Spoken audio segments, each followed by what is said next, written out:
नमस्कार योग साधक हो, मी प्रताप. खूप कालावधीनंतर आपली भेट होत आहे. कारण तुम्हाला माहीतच आहे बिझी शेड्यूल. तर मी आपल्यासाठी एक नवीन आसन आज घेऊन आलेलो आहे. नवीन आसन आपण आज शिकणार आहोत. सेतुबंधासन.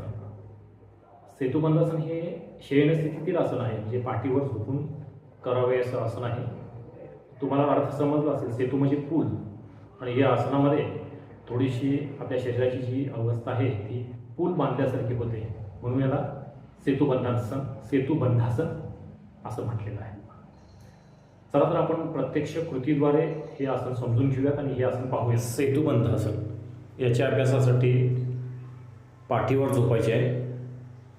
याला आपण शयनस्थितीतील आसनसुद्धा म्हणतो. दोन्ही पाय सरळ, हात सरळ, शरीरालगत, कोपरे सरळ. दोन्ही पायांचे गुडघे वाकवायचे आणि दोन्ही पायांच्या टाचा खांद्यामध्ये जितकं अंतर असेल तेवढ्या अंतरामध्ये ठेवायच्या. पायाच्या दोन्ही टाचांना उचलून जितके शरीराच्या जवळ घेता येईल तेवढं घ्या. दोन्ही हात जमिनीवर ठेवा किंवा दोन्ही हाताने आपल्या पायाचा घोटा पकडू शकता. श्वास घ्या आणि पाठीला वरती उचलायचं. जेव्हा आसन स्थिर होईल तेव्हा आसन स्थिर झाल्यावर श्वसन सुरू ठेवायचं. पोट जास्तीत जास्त वर उचलण्याचा प्रयत्न करायचं. हात सरळ आणि हाताचे कोपर सुद्धा सरळ. जेवढं सहजरित्या वर उचलता येईल तेवढं वर उचला.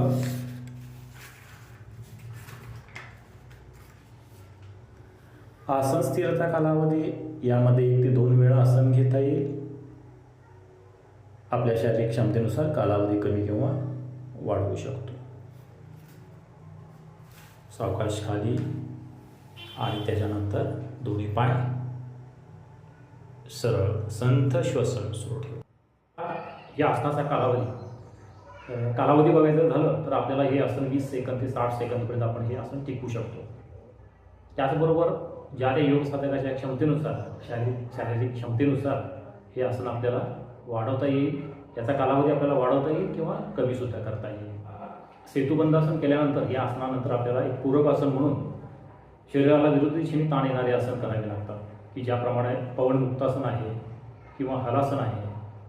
तर ही अशी आसनं आपल्याला करणं जरुरीचं आहे. या आसनामध्ये आपण पाहिलं असाल तर आपल्या शरीराचा जो काही भार आहे तो आपले गुडघे, पाठ, टाच, कंबर, आपले खांदे, आपला गळा यावरती, मान यावरती येतो आणि या अवयवांचे जे स्नायू आहेत ते खेचले जातात आणि संपूर्ण आपला जो भार आहे तो पाठीवरती येतो. असे फायदे सांगायचे म्हटले तर या आसनाचे फायदे खूप आहेत. तर याच्यामध्ये एक तर शारीरिक आणि मानसिक स्थिरता प्राप्त होते. त्याचबरोबर आपलं जर कंबरेचं दुखणं असेल किंवा आपल्या पाठीच्या कणाचं दुखणं असेल किंवा पाठीच्या कणेमध्ये वक्रता असेल किंवा आकार बदललेला असेल तर त्याच्यामध्ये तो जो आकार आहे तो आकार आपल्याला सुयोग्य होण्यासाठी या आसनाचा खूप मदत होतो. त्याचबरोबर खांद्याचं काही दुखणं असेल तर त्याच्यामध्ये सुद्धा हे आसन खूप उपयुक्त आहे. आपल्या पाठीच्या स्नायूमध्ये काही काठिण्यता असेल तर या आसनामुळं त्या ठिकाणी तिथले स्नायू लवचिक होण्यास खूप मदत होते. त्याचबरोबर आपल्या हे छातीसाठी आणि फुफ्फुसासाठी हे आसन खूप खूप उपयुक्त ठरलेलं आहे. तुम्ही ते आसनामध्ये पाहिलं असेल की या ठिकाणी आपल्या पायावरती, टाचेवरती, गुडघ्यांवरती, मांड्यांवरती, जांघेवरती, कमरेवरती जो ताणदाब निर्माण होतो त्याच्यामुळे काय होतं की तिथले जे स्नायू आहेत तिथल्या मांसपेशियांची चांगल्या पद्धतीनं वृद्धी होते. तिथल्या जे मांसपेशी आहेत त्यांच्यामध्ये ताकद वाढते, लवचिकता प्राप्त होते आणि त्या ठिकाणी ते मजबूत होण्यास खूप मदत होते. ते आपण खबरदारी काय घ्यायची आहे तर याच्यामध्ये आपल्याला पाठीचं काही गंभीर दुखणं असेल किंवा हर्नियासारखा आजार असेल किंवा हृदयरोग वगैरे, गंभीर हृदयरोग वगैरे असेल तर या ठिकाणी आपण आपल्या वैद्यकीय सल्ल्यानुसार हे आसन करायला काहीच हरकत नाही.